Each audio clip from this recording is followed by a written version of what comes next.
In today's video, I'm going to teach you how to seamlessly integrate two powerful platforms, Jira and Zendesk.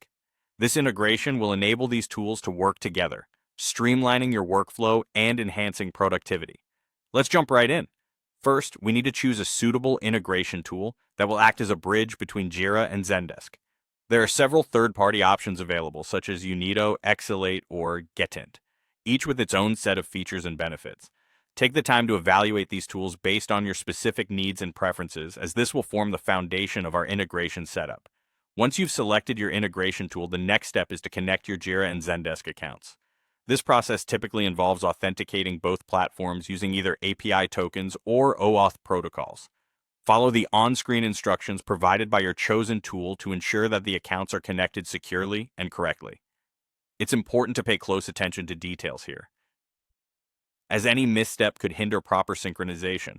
With the accounts now connected, we move on to configuring synchronization rules, which are crucial in determining how data flows between Jira and Zendesk. It's essential to set the flow direction as bidirectional. This means that any updates made in Jira will reflect in Zendesk, and vice versa. Such a setup ensures seamless communication between the teams using these platforms. One of the key parts of this configuration is field mapping. You'll want to define which specific fields should sync between the two systems. A common example would be mapping the priority field in Zendesk to the priority field in Jira.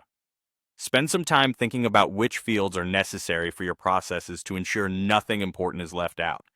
Data transformation is another important aspect. Customize how data is displayed in each tool.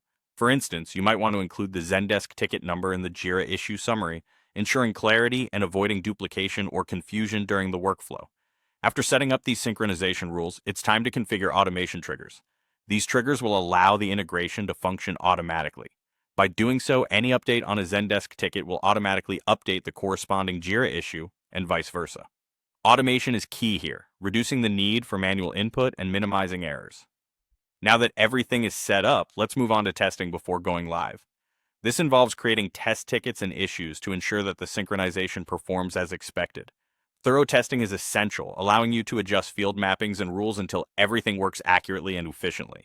Once satisfied with these tests, activate the integration to start the automated exchange of information, bridging your platforms seamlessly and enhancing your team's productivity.